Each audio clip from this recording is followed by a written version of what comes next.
নমস্কাৰ, আজি হ'ল ২৫ নৱেম্বৰ। লৈ আহিছোঁ আজিৰ কেইবাটাও গুৰুত্বপূৰ্ণ খবৰ। ৰাজ্যৰ কৃষকসকলৰ বাবে আহি গ'ল ডাঙৰ খবৰ।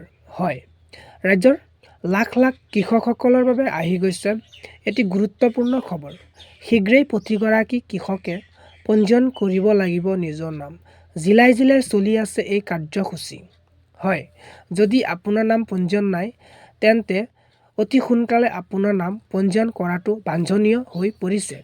কিয়নো আধাৰ কাৰ্ড, পান কাৰ্ড আৰু পঞ্জীয়নকৃত মোবাইল নম্বৰ আৰু মাটিৰ জমাবন্দী থাকিলেই আপুনি আপোনাৰ নাম পঞ্জীয়ন কৰিব পাৰিব আৰু বহুতো সুবিধা লাভ কৰিব।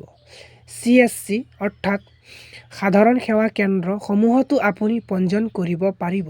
কৃষক পঞ্জীয়নৰ বাবে 4বিধ নথি প্ৰয়োজন হ'ব। এই নথিপত্ৰসমূহ হ'ল আধাৰ কাৰ্ড, পান কাৰ্ড, পঞ্জীয়নকৃত মোবাইল নম্বৰ আৰু মাটিৰ জমাবন্দী। এইকেইটা হ'লে আপুনি আপোনাৰ নাম পঞ্জীয়ন কৰিব পাৰিব।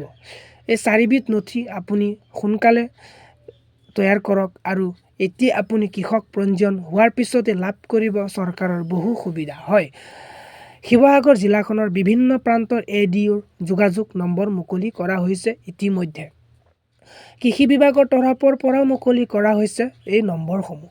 যদি আপুনি এতিয়ালৈকে পঞ্জীয়ন কৰা নাই, তেন্তে CSC সেৱা কেন্দ্ৰৰ লগত যোগাযোগ কৰি আপুনি সোনকালে আপোনাৰ নাম পঞ্জীয়ন